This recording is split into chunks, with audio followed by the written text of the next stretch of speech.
This is Jedi Master John Lorehound with a Holocron message for any listeners out there. Welcome to a Lorehounds Holocron bonus episode. Today, I'll be talking to Aaron, host of the Legends Lounge podcast, where he breaks down all of the Star Wars Legends novels.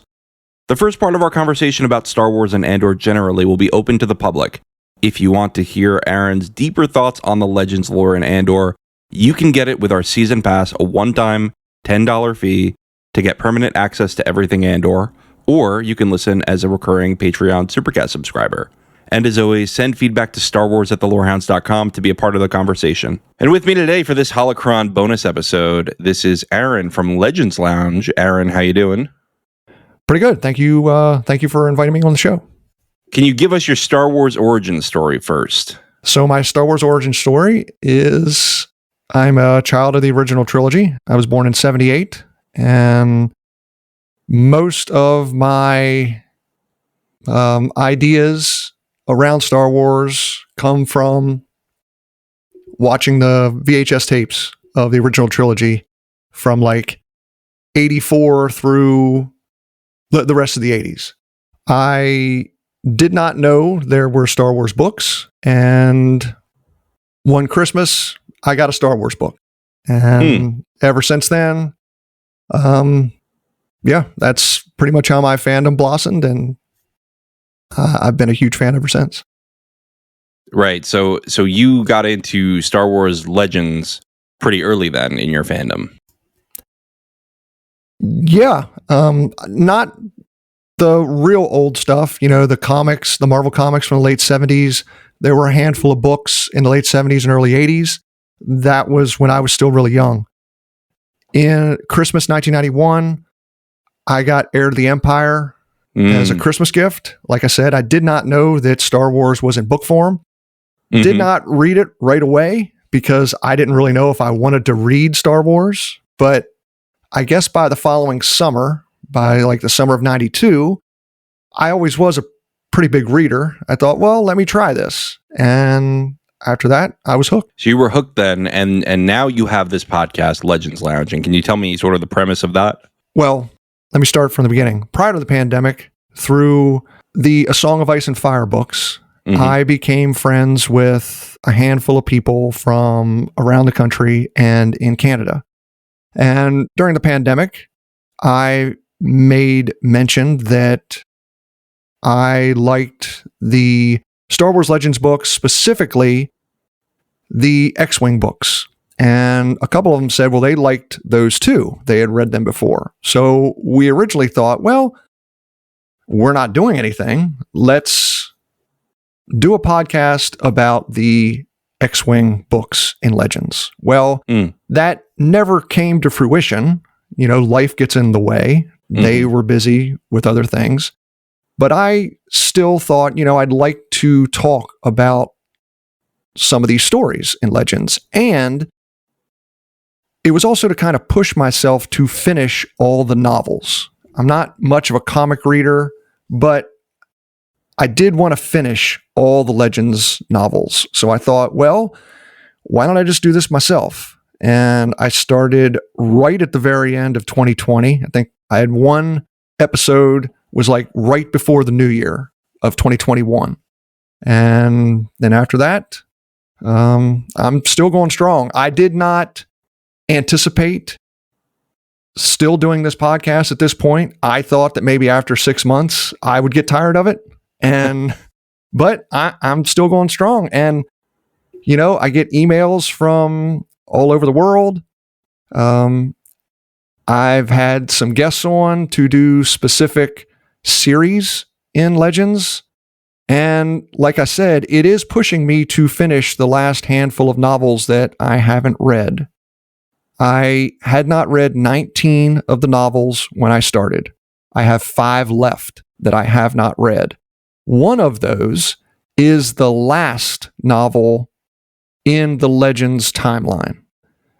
There are a handful of comic books that take place after that, but the very last novel in the Legends timeline, I have not read yet. So I'm going to make that my final episode, and the first time I read it is going to be the last episode of the podcast. If I've got the time right, it should be in April of 2027. Okay, so you've got a couple more years to go, and that's good because I'm still catching up on yours, and I want to read that last one with you. I discovered your podcast when I was reading the Darth Bane trilogy, and I was like, this is good stuff. I need to hear someone talk about this. And we cover mostly TV stuff over here. We do some book stuff, but not really a lot of Star Wars books. Although my co-host Alicia has her own podcast, the Star Wars Canon Timeline podcast, that goes a little deeper into some of the comics and the books. But again, she does the canon stuff, and so not Legends.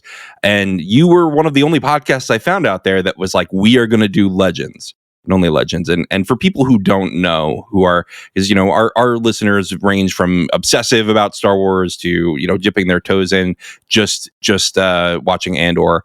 But for those who don't know, what are Legends? So Legends are the Star Wars stories that occurred before Walt Disney bought Lucasfilm, except for the 6 films, the original trilogy, the prequel trilogy, and the Clone Wars animated series, the one with Ahsoka. Right. Those are the only things prior to the Disney acquisition of Lucasfilm that are considered canon. The stories, all the other stories, whether it's books, comics, stuff people get out of the role-playing games or video games, if it was before, I believe it's October of 2012, those are Legends. And I like both. I like both Legends and canon. I think there's good stories in both. I think there's some stories in both that I don't like. But I know there are sometimes people that have an issue with the rebranding of the old expanded universe, which is what it was originally called, to Legends. I completely understand why Disney had to do it. Right. If they made movies afterwards, it was going to conflict with these books. George Lucas himself, we know that he had outlines for a movie 7, a movie 8, and a movie 9, and maybe even went so far as to have a treatment for 7. Well, those were going to conflict with all these books. So I understand why they had to make these Legends. I just look at these stories as the folklore that the characters in Star Wars, the people who live in the Star Wars universe tell about the characters in Star Wars. That's the way I look at them. Yeah, I like that framing a lot. I mean, I've noticed just from my very sparse reading of Legends and just reading Wikipedia articles about the Legends aspects, especially the ones you brought up, and we'll talk about that in a bit, how much this still influences the current canon, right? Like, these are not forgotten at all. The people who are creating Star Wars today are clearly versed in this and are pulling the parts that they want to from it. I mean, you even see Darth Bane in the Clone Wars cartoon, right? You see there's vague references to maybe the Old Republic is canon, maybe it's not. There's all these things that are like, are we going to do this or not? And so I think it'll be really interesting to talk about in a show like this, in a show like Andor, that we're pre-recording this before season 2. So if we say something that you're like, that didn't happen, then yeah, we don't know. But in a show like Andor, where someone like Tony Gilroy is not really steeped in this, but he definitely has people working for him that are steeped for it, that he's going to be putting in little seeds of this rich culture that has developed around this. Sure. And I would say the cool part about this time period is, at least in Legends, there aren't many stories that take place between the end of Episode 3, Revenge of the Sith, and Episode 4, A New Hope. It was a time period that for the longest time, Lucasfilm would not let the authors write about. So while, there's a rich history in the Old Republic, there's a rich history in well, not, I guess not a history, but there's a lot of books about stuff that take place after Return of the Jedi. But this time period, there's not much in Legends. So most of the stuff that we see in canon, a lot of times that's the first time any of us, even us Legends fans, are experiencing these stories. And that's what I find exciting. That is exciting. Now, moving to Andor, and I just want to mention before we go off your podcast, we will be including the link in the show notes for those who want to check it out. So please, everyone, go subscribe and check out some episodes of Legends Lounge. That'll be easy to find in the show notes. Or just look it up in a podcast player. It's an easy enough name. So turning to Andor, what were your thoughts on season 1? Is this a thumbs up for you? Yes, this was an easy thumbs up for me. This is my favorite time period in Star Wars. I generally like the stories revolving around the rebellion against the Empire, specifically from the non-Force users. A lot of times more than I like stories that involve the Force. So this was an easy sell for me. You know, unless the writing was terrible, which, you know, with Tony Gilroy writing the show, I didn't think that was going to happen. I was going to like this. I really enjoyed Rogue One. I was up for Andor right when I saw it advertised at that Disney Investor Day in late 2019. Yeah, that's interesting because I think this one almost went under people's radar because I think this was after Book of Boba Fett, right? So this was, people are watching to Star Wars TV. They're like, there's some ups and there's some downs. This seems like a spinoff of a spinoff. Is it going to be good? But it has good people in it. Like, are we gonna get an interesting story? And then I feel like it was a sleeper hit, right? People at first weren't even watching it. I saw, and then all of a sudden people just started like really hopping on the bandwagon. And by the end of the season, it was one of the biggest shows on. Sure. It's the first season garnered a ton of critical acclaim. It's got a pretty sizable hardcore fan base. Unfortunately, if you look at the numbers, it was the lowest rated of the Star Wars live action shows on Disney Plus. Yeah. Hopefully people have found it since it originally aired, and hopefully season 2, hopefully the ratings go up for season 2. I think they will, because, you know, you have even shows like Severance in season 1. A lot of people weren't watching it, and we just covered it, and huge numbers are watching it. You know, this is now one of the biggest shows in the zeitgeist right now. And I think a lot of people were like that on season 1 of Andor. I will say also, we're not at risk of cancellation here, right? Because this is definitely the conclusion of the story. And so I'm okay with that. Even if this does not that great numbers, I'm like, I'd like it to do better so that we get more stories like this, but at least we will get the conclusion of the story. I mean, I don't know about you, but I was devastated that The Acolyte was canceled last year. I thought we were going to get some really interesting stuff coming out of that.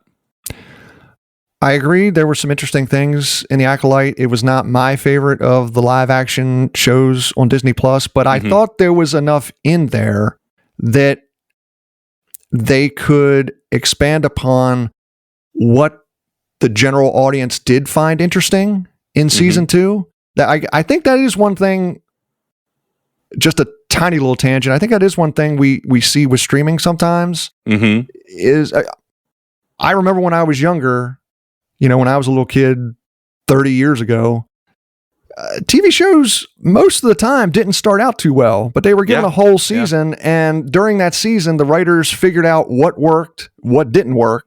And a lot of times then by the second season, third season, fourth season, now it's hit its stride. Yeah. Sometimes with these streaming shows, you don't get that chance that they act, you know, if you're not a hit right away, you don't get a chance to improve in that second season. I totally agree. I've said similar things on our podcast of, you know, the season 1 of The Office wasn't that great, right? It was pretty good, but it's not great. And then season 2 of The Office is fantastic, and season 3 is even better. We don't give that breathing room like we used to, but hopefully we start to more in Star Wars. I have some hope, maybe. But like you said, at least for this show, we know where it's ending up. Tony Gilroy says it ends with Cassian Andor arriving at the Ring of Kafrene, where we see him at the very beginning of Rogue One. If you're on the public feed, that's it for this episode, but you can get the second half of the episode super easily by going to the show notes, clicking on that season pass, and signing up for permanent access to all of our bonus content for Andor, or you can subscribe to Patreon or Supercast to get all of our bonus content for all of our shows. Either way, we'll see you for more Andor soon. The Lorehounds podcast is produced and published by The Lorehounds. You can send questions and feedback and voicemails at thelorehounds.com/contact. Get early and ad-free access to all Lorehounds podcasts at patreon.com/thelorehounds. And connect with us on Twitter at The Lorehounds. Any opinions stated are ours personally and do not reflect the opinion of or belong to any employers or other entities. Thanks for listening.